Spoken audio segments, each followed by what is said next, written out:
जय गुरु जी, शुक्राना गुरु जी, सारी संगत जी को जय गुरु जी। ओम नमः शिवाय, शिव जी सदा सहाय। ओम नमः शिवाय, गुरु जी सदा सहाय। शिव पुराण श्री रुद्र संहिता खंड 3 29वां अध्याय। शिव जी द्वारा हिमालय से पार्वती को मांगना। ब्रह्मा जी बोले, हे महामुनि नारद, भगवान शिव के वहां से अंतर्ध्यान हो जाने के उपरांत देवी पार्वती भी अपनी सखियों के साथ प्रसन्नता पूर्वक अपने पिता के घर की ओर चल दी। उनके आने का शुभ समाचार सुनकर देवी मैना और हिमालय बहुत प्रसन्न हुए और तुरंत सिंहासन से उठकर देवी पार्वती से मिलने के लिए चल दिए।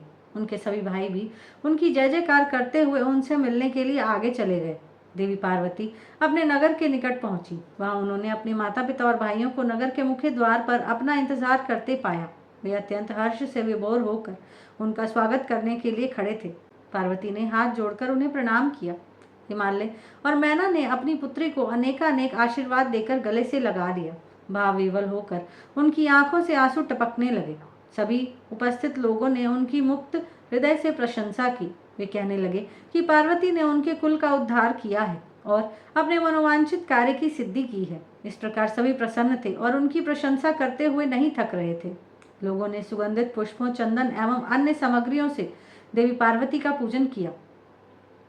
इस शुभ बेला में उन पर स्वर्ग से देवताओं ने भी पुष्प वर्षा की तथा उनकी स्तुति की। तत्पश्चात बहुत आदर सहित उन्हें घर की ओर ले जाया गया और विधि विधान से उनका गृह प्रवेश कराया गया। ब्राह्मणों, ऋषि मुनियों, देवताओं और प्रजाजनों ने उन्हें अनेकों शुभ व उत्तम आशीर्वाद प्रदान किए। इस शुभ अवसर पर शैलराज हिमालय ने ब्राह्मणों एवं दीन दुखियों को दान दिया। उन्होंने ब्राह्मणों से मंगल पाठ भी कराया। उन्होंने पधारे हुए सभी ऋषि मुनियों, देवताओं और स्त्री पुरुषों का आदर सत्कार किया। तत्पश्चात हिमालय अपनी पत्नी मैना को साथ लेकर गंगा स्नान को चलने लगे। तभी भगवान शिव नाचने वाले नट का वेश धारण करके उनके समीप पहुंचे। उनके बाएं हाथ में सींग और दाहिने हाथ में डमरू था। पीठ पर कथरी रखी हुई थी। उन्होंने सुंदर लाल वस्त्र पहने थे। नाचने गाने में वे पूर्णतः मग्न थे। नट रूप धारण किए हुए शिवजी ने बहुत सुंदर नृत्य किया और अनेक प्रकार के गीत गा गा कर सभी का मन मोह लिया। नृत्य करते समय वे बीच बीच में शंख और डमरू भी बजा रहे थे और मनोरम लीलाएं कर रहे थे।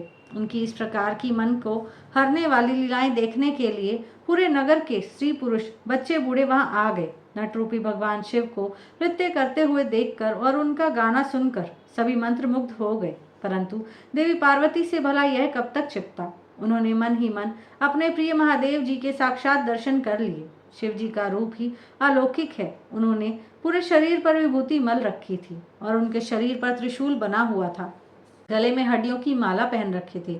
उनका मुख सूर्य के तेज के समान शोभा पा रहा था। उनके गले में यज्ञोपवीत के समान नाग लटका हुआ था। त्रिलोकीनाथ भगवान शिव के इस सुंदर मनोहारी स्वरूप का हृदय से दर्शन कर लेने मात्र से ही देवी पार्वती हर्षातिरेक से बेहोश हो गई। वे जैसे उनके स्वप्न में कह रहे थे कि देवी अपना मनोवांछित वर मांगो। हृदय में विराजमान इस अनोखे स्वरूप को मन ही मन प्रणाम करके पार्वती ने कहा कि भगवान मेरे पति बन जाइए। तब देवेश्वर ने मुस्कुराते हुए तथास्तु कहा और उनके स्वप्न में अंतर्ध्यान हो गए। जब उनकी आंखें खुली तो उन्होंने शिवजी को नट रूप धारण किए वहां नाचते गाते देखा। नट के रूप में स्वयं भक्त वत्सल भगवान शिव के नाच गाने से प्रसन्न होकर पार्वती की माता मैना सोने की थाली में रतन, माणिक, हीरे और सोना लेकर उन्हें भिक्षा देने के लिए आए। उनका ऐश्वर्य देखकर शिवजी बहुत प्रसन्न हुए, परंतु उन्होंने उन सुंदर रत्नों और आभूषणों को लेने से इनकार कर दिया। वे बोली, देवी भला मुझे रत्नों और आभूषणों से क्या लेना देना। यदि आप मुझे कुछ देना चाहती हैं तो अपनी कन्या का दान दे दीजिए। यह कहकर वे पुनः नृत्य करने लगे। उनकी बातें सुनकर देवी मैना क्रोध से उफन उठी। वे उन्हें उसी समय वहां से निकालना चाहती थी कि तभी गिरिराज हिमालय भी गंगा स्नान करके वापस लौट आए। तब उनकी पत्नी मैना ने उन्हें सभी बातें बताई तो वे भी जल्द से जल्द नट को वहां से निकालने को तैयार हो गए।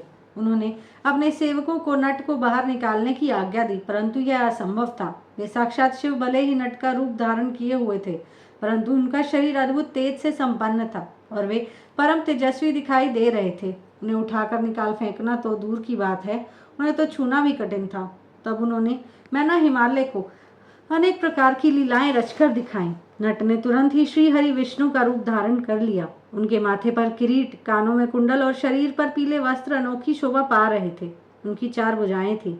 पूजा करते समय हिमालय और मैना ने जो पुष्प, गंध और अन्य वस्तुएं अर्पित की थी, वे सभी उनके शरीर और मस्तक पर शोभा पा रही थी। यह देखकर सभी आश्चर्यचकित हो गए। तत्पश्चात नट ने जगत की रचना करने वाले ब्रह्मा जी का चतुर्मुख रूप धारण कर लिया।